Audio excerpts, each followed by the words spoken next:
In my video Conflict Resolution 102, I talked about how you should try to resolve every conflict and try to live a conflict-free life. Today I'm going to give you the other side. Wise life comes through a balanced approach.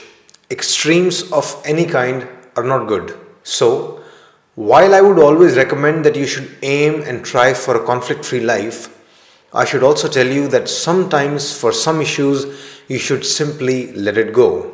You need not resolve every conflict. Why? Because all issues are not equal. I mean, not equally important. Your husband breaking big promises is not the same as your husband not cleaning the study table in your room.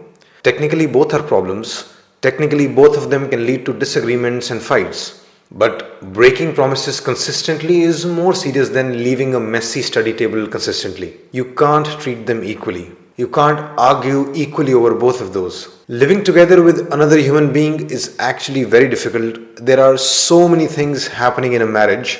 So many problems can crop up related to love, money, children, sex, house, maid, in-laws, etc.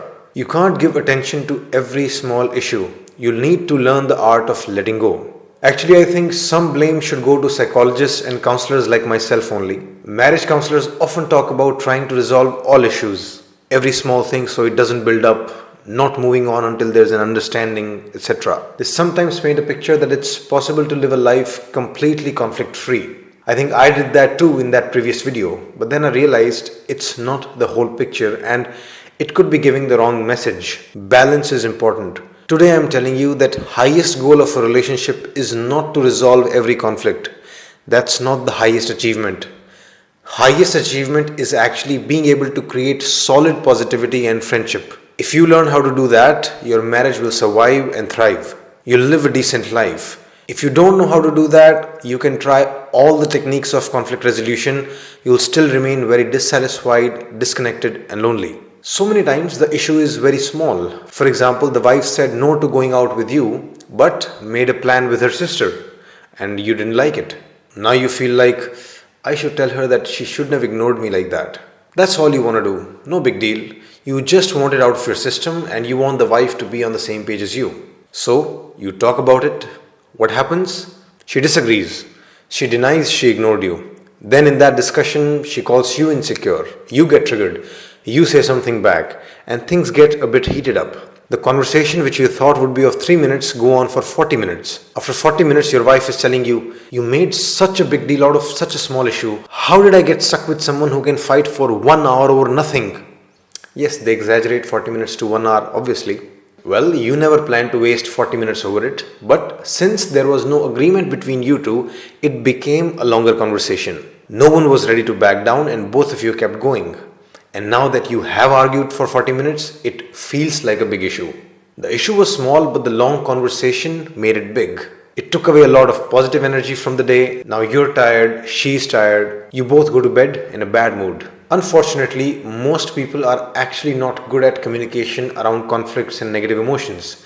And that's why they make things worse. Communication during a fight is a very complex art. You need to regulate your own emotions, you need to navigate through others' negative emotions, you have to choose words carefully, you have to learn to not take others' word personally, etc. etc. Without these skills, you're actually taking big risks. It's like you're trying to feed each other food with a knife. You cut the other person, you get cut yourself. Conflict resolution often leads to more conflicts, and when this happens, overall negativity of the relationship increases. In this negative environment, you'll actually see more problems in your partner. When you're angry at your spouse, even small, normal things seem annoying or offensive. So it's a vicious cycle. Negativity leads to more negativity. This is why paying a lot of attention to every small conflict isn't the best idea. One more thing, remember that some conflicts will never be resolved. In one research, it was found 69% of conflicts are never resolved. In the words of Metallica, sad but true. So, you'll need to learn to let some things go anyway. I mean, even with the best communication skills, you won't be able to resolve all the issues. You'll have to learn to accept things and make peace with some unsavory elements about your partner. So, learn to let go whenever you can, as much as you can. Golden rule is focus more on building positivity in the relationship instead of fixing the negativity.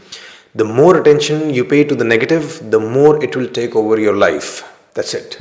If you want to see me grow faster, you can help me in two ways. First, if you are feeling generous, please make a donation. I'll use it to hire video makers and researchers. By the way, I'm very grateful to people who have been making donations to me. They are my lifelines. Please continue to do so. Second, do subscribe to my YouTube channel and press the bell icon for notifications. Please do it right now. By the way, you can buy audios of my videos, including this one, for repeated listening and as a gesture to support me.